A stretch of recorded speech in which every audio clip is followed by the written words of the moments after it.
మళ్ళీ నిన్న రాత్రి నలుగురు ఆడవాళ్ళు వచ్చారు. ప్రతిసారి నేను 100కి ఫోన్ చేసి సహాయం అడగాల్సి వస్తుంది.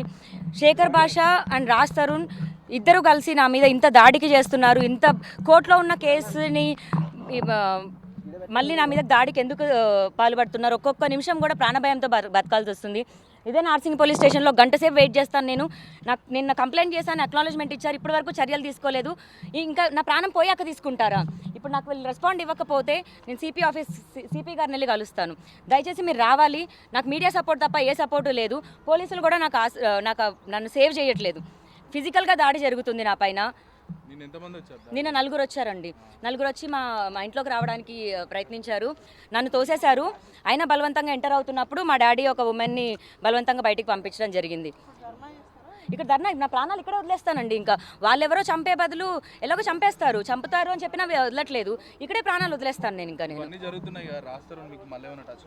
ఏం టచ్లోకి రావట్లేదండి. శేఖర్ భాష త్రూగా కలిసి చేసి మనుషుల్ని పంపిస్తున్నారు. వాళ్ళేంటి కేర్ టేకర్స్ అంటే గూండాల్లా ఉన్నారు. కేర్ టేకర్గా ఒక మనిషిని పెట్టారు. అసలు లోపలికి రానివ్వద్దు అనుకున్నాను. సరే వృద్ధులు అన్నారని చెప్పి వచ్చాను నేను. లోపలికి రావాలి ప్లీజ్.